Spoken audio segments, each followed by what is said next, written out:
Hi, Kate Davis here. Today I'm doing a prop story directed toward preschoolers. The book I've chosen is Bark George by Jules Feiffer.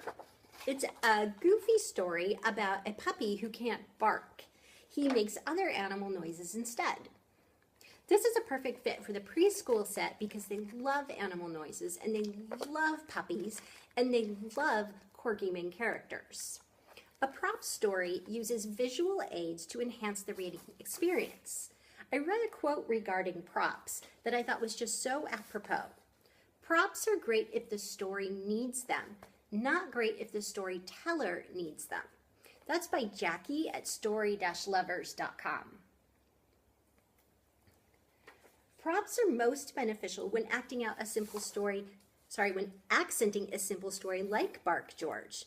The illustrations are very clean and simple line drawings. So instead of using highly detailed pictures, Jules Feiffer created hysterical facial expressions on the animals to add personality and character to the story. Those expressions, as does the whole story, just beg to be acted out.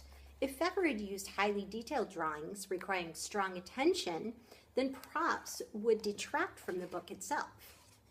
Prop stories can be successfully used in libraries, daycares, preschool, even at home.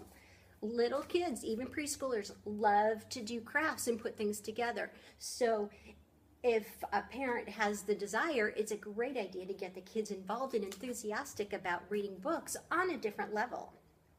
Now I'm going to tell you a little bit more about my props. I've got my animals and my speech bubbles. I colored the speech bubbles to match their respective animals to help the audience correspond the words with the animals. Some kids at this level might just now be learning their letters, or they might actually be reading simple words. So by color coordinating the words and the animals, it reinforces the letters, the words, and the sounds. George here is a simple cutout taped onto a box, and I cut out a part of the box so that I could put my hand in deep down inside of George and play the part of the vet.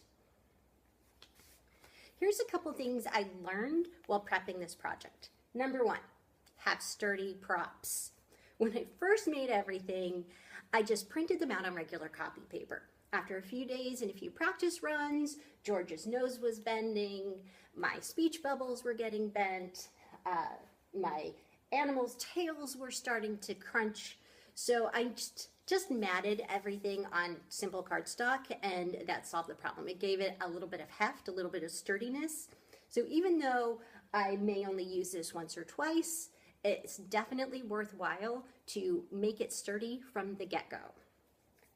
I think the most important thing I learned about this project is practice. Props are two-handed. You need a hand to hold the book and to turn the pages, but you also need to be active over on your other side, doing whatever you're planning to do with the props.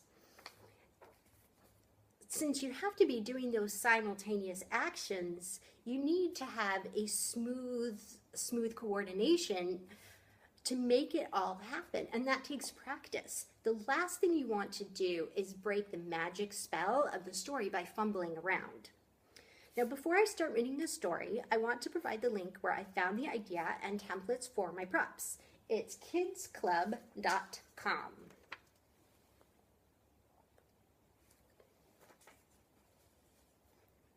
Okay, and now on to Bark George. Bark George by Jules Feiffer. To Madeline. George's mother said, "Bark, George." George went, "Meow."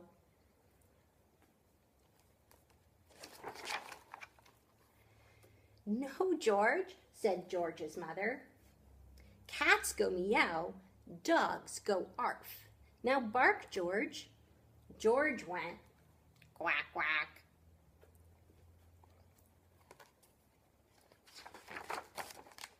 No, George, said George's mother. Ducks go quack, quack. Dogs go arf. Now bark, George. George went oink.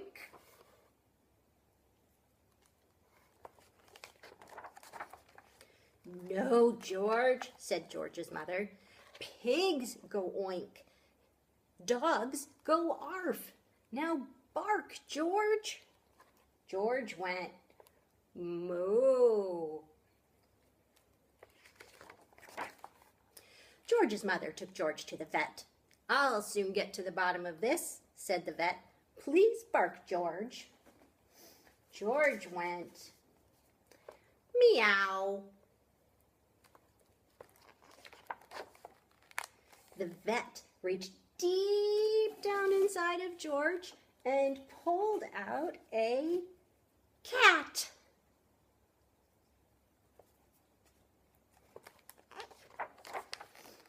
Bark again, George. George went quack, quack. The vet reached deep, deep down inside of George and pulled out a duck.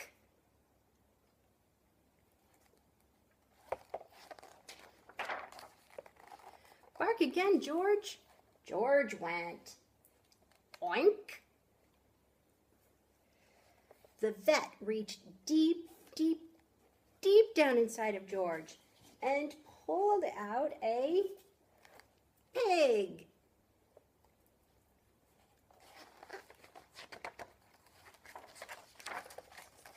Bark again, George. George went moo.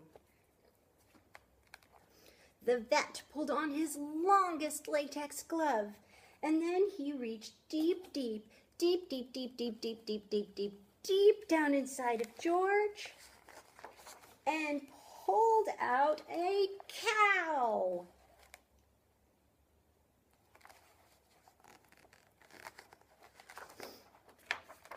Bark again, George. George went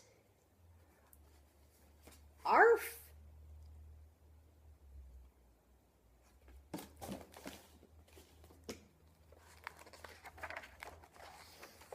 George's mother was so thrilled that she kissed the vet and the cat and the duck and the pig and the cow. On the way home, she wanted to show George off to everyone on the street. So she said, "Bark, George." And George went, "Hello." The end.